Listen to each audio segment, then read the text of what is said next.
in the story of reality, what I say is that human beings broke the whole world. Mm-hmm. And it just shows that there are consequences to sin upon individuals who are not participating in the sin. That's true with other human beings, innocent children, families that are torn apart by the sins of their parents, and the children are not guilty of that particular thing, yet they suffer for it. And animals suffering because of the fallenness of nature. And again, I'm not sure how much to attribute their suffering to the fall. I mean, that's an open question, but still it's a factor. But even so, this is what we would expect given the way the world was organized. When man rebels, especially man as co-regent, given responsibility over creation, he obeys the devil rather than God. The creation falls into the devil's hands, and the whole world gets broken. And man becomes a slave to the devil and a slave to his own twisted nature, which the story calls the flesh. Well, now that you've said that, I am switching to a different question that I wasn't planning to ask, but it follows from that. This is from C4 The Truth. After God delegated authority to mankind to have dominion over the earth, did Adam and Eve in turn give that authority to Satan? Did the fall cause God to lose authority, not ownership, over the earth, and he only gained it back when Jesus conquered death and Satan? Well, it seems to be the case. I'm trying to think if there's a specific verse that says when Adam and Eve sinned that they transferred authority to Satan. But I want you to think about first what we're kind of referring to here a few moments ago as a creation mandate, and that's in Genesis 1, be fruitful, multiply, subdue the world. And so man was given authority over that. And in Psalm 8, we see references to that too. You have put all things under authority under his feet, etc., the birds, etc., etc., etc. That mandate is still there. However, there's something else that took place, because the New Testament calls Satan the ruler of this world. And Satan holds the world captive to do his will. The ruler of the world, that's Revelations 12:9, I think. 1 John 5, last couple of verses of that chapter, which is the book, there's this reference to Satan as the ruler of the world. 2 Corinthians chapter 4, we see a comment that Satan has blinded the eyes or the minds of the unbeliever. Why? Because he's in control. So there you've got 4 verses in the New Testament that makes it really clear that the devil is in charge over mankind, and we are subdued under him. Now, that doesn't mean we have no further responsibility, creation mandate, subdue, multiply, but it is thwarted to a great degree by this subjection that mankind is in under Satan. And I have to ask the question, when did that happen? And the best candidate is the fall. And Romans talks about how you're slaves of the one whom you obey, either of obedience or disobedience. Right. So when they chose to be slaves of sin, that's when they became captive to do the devil's will. That's right.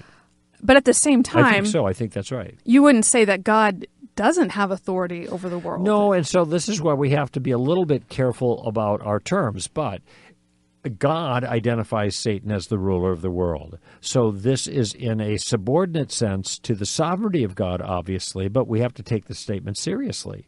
And all the other, I cited 4 of them. And this means that we're in big trouble as human beings, because not only is God angry at man for rebellion, but Satan has got his talons in human beings in a very decisive way. So it is clear that humans are not manifesting the authority over the world that was given to them, but that has been somewhat superseded. In fact, I'm going from memory now, in either Luke 4 or Matthew 4, where you have the temptation.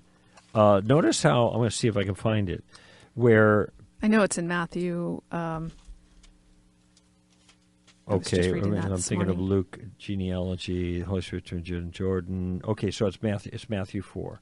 Okay, you've got Jesus under being tempted by the devil, and one thing he's being tempted to do is to receive the kingdom if he would just simply bow down to the devil. And it's interesting what he says. He says,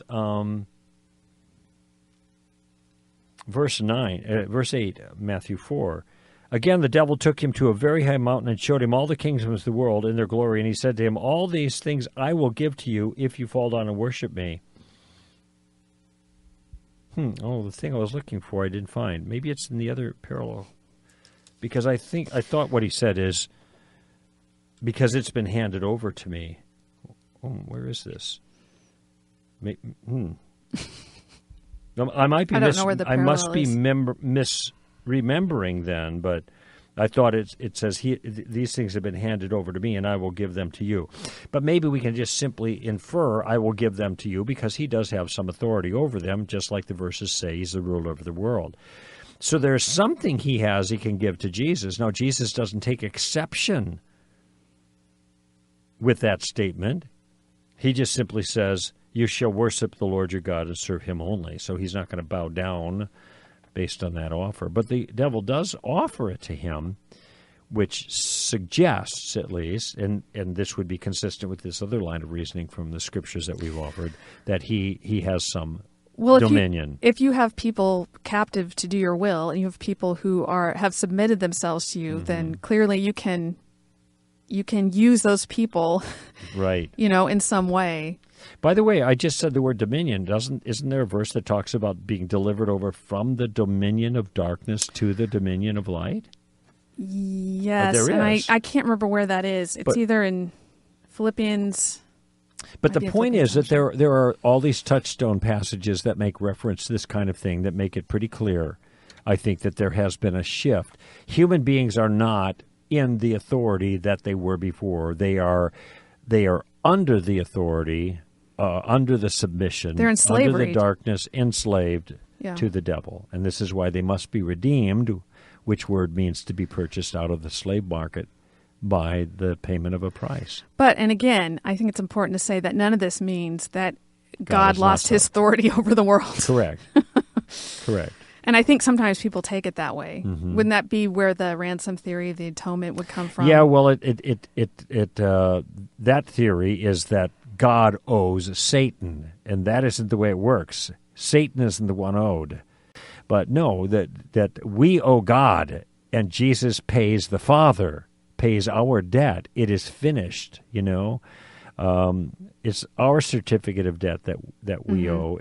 Nothing is owed to Satan. Okay, we only have a few minutes.